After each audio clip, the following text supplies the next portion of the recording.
ప్రతి యుద్ధం వెనక ఒక కథ ఉంటుంది. ప్రతి కథకి ఒక కథానాయకుడు ఉంటాడు. అతని చేత రక్తంతో రాయబడిన ఈ యుద్ధం ధర్మంతో వచ్చిన విజయానికి ప్రతీక.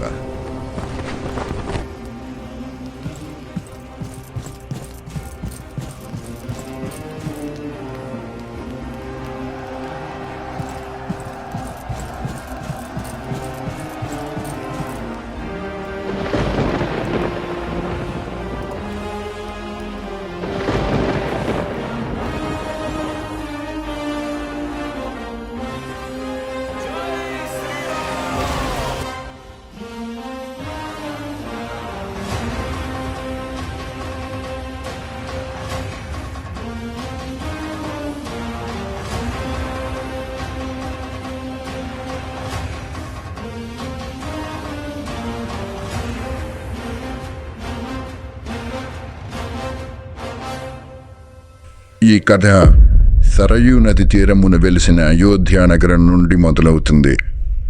అయోధ్య నగరంలో ప్రజలు ఎప్పుడూ సుఖ సంతోషాలతో ఎంతో ధర్మంగా నివసించేవారు. ఆ సుఖ సంతోషాలకి కారణం అయోధ్య సింహాసనాన్ని అధిష్ఠించిన దశరథ మహారాజు.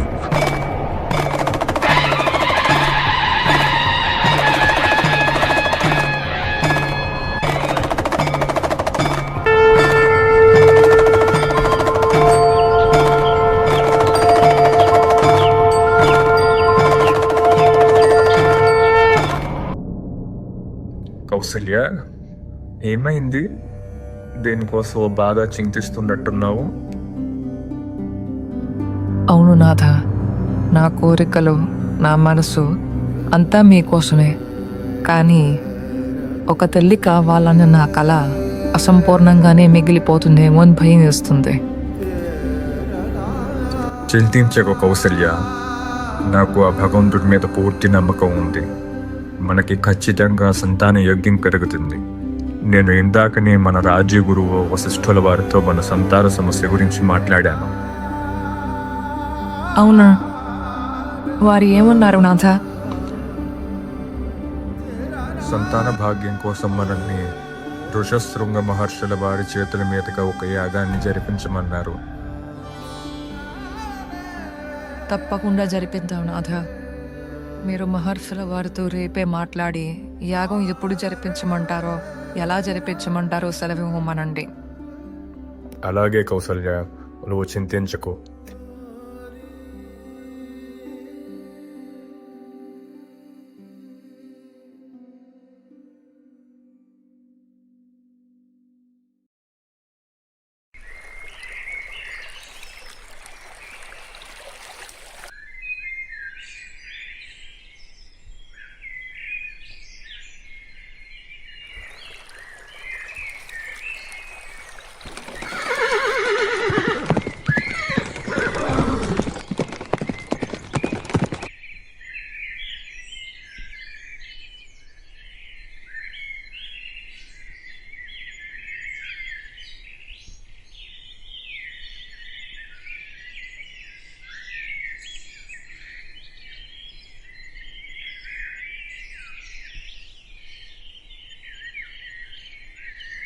ప్రణామాలు మునుమరియా.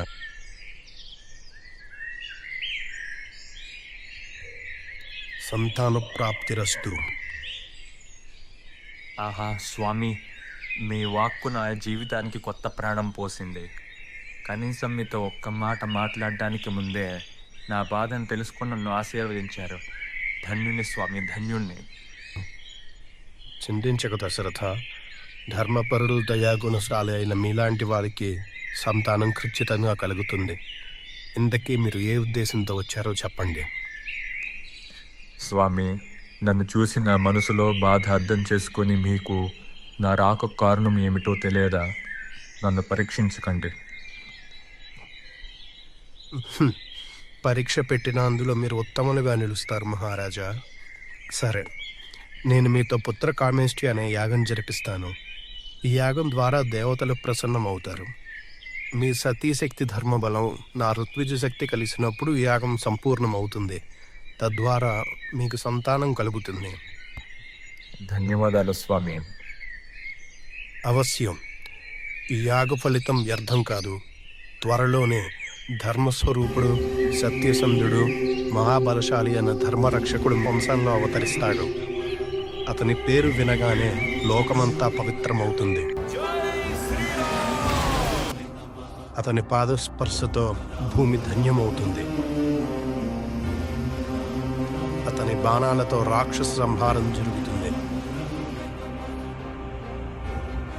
మహారాజా, అతని జననం మీ వంశానికే కాదు, సమస్త లోకానికి శుభకరం అవుతుంది. ధన్యవాదాలు స్వామి.